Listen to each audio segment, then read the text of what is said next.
ইসলামকে নিষিদ্ধ ঘোষণা করতে হবে।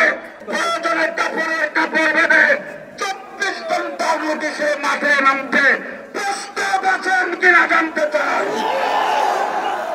রাজক শক্তি ষড়যন্ত্র যেদিক থেকে আসে সেদিক থেকে মোকাবেলা করতে হবে।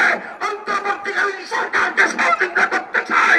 যদি তারা ব্যর্থ হয়, কোন ষড়যন্ত্র হয়, হেফাজতে ইসলাম করে বসে থাকবে না।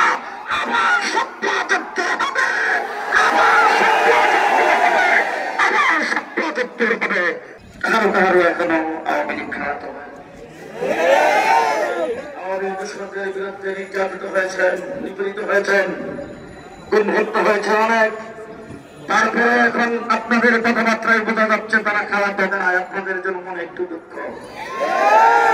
আমার মনে হচ্ছে আপনারা ভারত দূষণ নীতি পালন করছেন। ভারতের সাথে যদি সম্পর্ক আপনাদের খারাপ হয়ে ক্ষমতায় যাইতে পারবেন না। মামুনুল হক এই কথা বলেছেন, ভারত দূষণ নীতি পালন করে ভারতের সাথে বাস হয় আগামীতে তার ক্ষমতা আসতে দেওয়া হবে না। শেষ কথা আপনাদের সামনে বলবো, ইসলামকে নিষিদ্ধ ঘোষণা করতে হবে।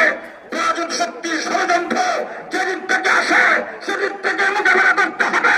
অন্তর্বর্তীকালীন সরকারকে সহযোগিতা করতে চাই। যদি তারা ব্যর্থ হয়, কোন ষড়যন্ত্র হয়, হেফাজতে ইসলাম করে বসে থাকবে না। আবার সত্য করতে হবে, আবার সত্য করতে হবে, আবার সত্য করতে হবে।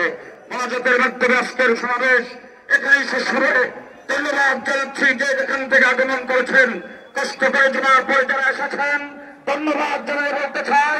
হেফাজতে ইসলাম বাংলাদেশের আগামী দিনের যে কোনো কর্মসূচিতে প্রয়োজনে কাপড় বেঁধে 24 ঘন্টার নোটিশে মাঠে নামতে প্রস্তাব আছেন কিনা জানতে চাই।